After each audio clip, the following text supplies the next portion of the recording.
बिस्मिल्लाहिर्रहमानिर्रहीम। Nomi health secrets में आप लोगों का वेलकम है। आज हम बात करेंगे हेयर ग्रोथ की। हेयर ग्रोथ के लिए बेस्ट है ऑनियन यानी प्याज। प्याज की अफादियत के बारे में बात करेंगे।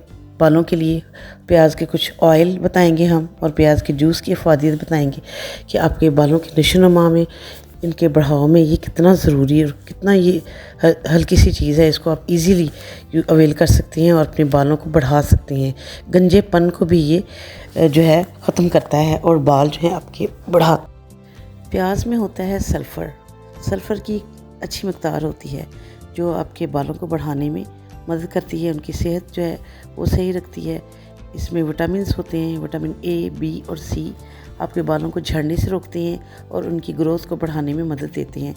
प्याज में कुछ ऐसे एंटीऑक्सीडेंट्स होते हैं जो बालों का झड़ना रोक देते हैं और नए बाल उगाने में बहुत हेल्प करती हैं। सल्फ़र जो है ये ओनियन में जो होता है, प्याज़ों में, ये बालों को रीजनरेट करता है, लंबा काला घना बनाने में हेल्प करता है। इसके अलावा प्याज जो है डैंड्रफ के अगेंस्ट वर्क करता है और इसमें इसकी जो हाई सल्फ़र की कंटेंट है, इसमें ये जो स्कैल्प है उसके ब्लड सर्कुलेशन को बढ़ाता है। जो हमारे बालों की जो स्किन है, इसके अंदर जो ब्लड सर्कुलेशन उसको बढ़ाता है। इससे फिर हेयर फॉलिकल्स जो हैं इनकरेज करते हैं हेयर ग्रोथ में। ऑनियन जूस जो है, जो प्याज़ों का जूस है, रस, ये कोलेजन प्रोडक्शन में बढ़ाने में इनकरेज करता है और रीग्रोथ हेयर में ये बहुत ज़्यादा अहम किरदार अदा करता है। सबसे पहले प्याज का पानी। आप प्याज एक लें, उसको आप या कट कर लें और ग्राइंड करके उसका पानी निचोड़ के निकाल लें, या फिर इसको ग्रेट कर लें और निचोड़ के उसका पानी निकाल लें और उसको सिंपली डायरेक्ट सर पे लगाएं, सर की स्किन पे, स्कैल्प पे लगाएं और तकरीबन आधे घंटे के बाद धो दें। ये अमल आप एक हफ़्ता भी करती हैं तो अगर आप गंजे भी हैं, किसी रीज़न से आपके बाल उतरे हुए हैं, तो वो दोबारा रीजनरेट हो जाएंगे, दोबारा उगना शुरू हो जाएंगे। अगर आपको स्मेल आती है तो 1 चम्मच पानी मिला लें। अगर आप बेस्ट ये है कि 3 चम्मच प्याज का जूस लें, 2 चम्मच कोकोनट ऑयल लें, इनको अच्छा सा मिक्स करें।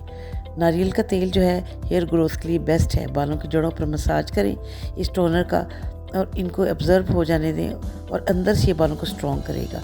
10-15 मिनट मसाज करें, आधा घंटा छोड़ दें, फिर हल्के से शैम्पू से धो लें। इस तरीके से भी आप तकरीबन 10-15 दिन तक अगर करें, एक दिन छोड़ के एक दिन, तो आपके बालों की ग्रोथ में, उनके वॉल्यूम में, उनकी हेल्थ में बहुत इजाफा होगा।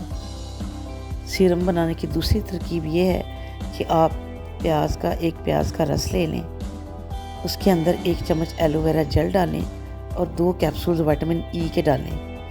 विटामिन ई जो है ये भी हमारी स्किन के लिए बेस्ट है। इसकी सीरम का कंसिस्टेंसी बन जाएगी। अच्छा से मिक्स करें। चंद ड्रॉप्स इसके अंदर कोई से भी ऑयल मिक्स कर लें आप, और नहाने से 1 या 2 घंटा पहले लगाएं, मालिश करें। ये सीरम भी आपके स्कैल्प में जाकर ब्लड सर्कुलेशन बढ़ाएगा, सोई हुई जड़ों को जगाएगा और बूस्ट करेगा, शाइन लाएगा, वॉल्यूम लाएगा, बालों में डेंसिटी लाएगा ये, और हेयर लॉस कम हो जाएगा। ये भी बेस्ट है टोनर सीरम बालों के लिए। इस सीरम के जो इंग्रेडिएंट्स हैं ये बालों को टूटने नहीं देंगे, ग्रोथ बढ़ाएंगे, प्रमोट करेंगे ग्रोथ को, शाइन लाएंगे, ब्रेकेज बहुत कम करेंगे और बाल बहुत खूबसूरत, स्मूथ और सिल्की हो जाएंगे। अगर आप एक हफ्ते में 2 बार भी ये सीरम लगाते हैं तो इससे बालों की लेंथ, शाइन, वॉल्यूम, टेक्सचर हर चीज़ बेहतरीन हो जाएगी। अपनी डाइट अच्छी रखें, नींद भरपूर लें और इसके अलावा बैलेंस फूड लें। प्रोटीन की मकदार खुराक में अच्छी रखें।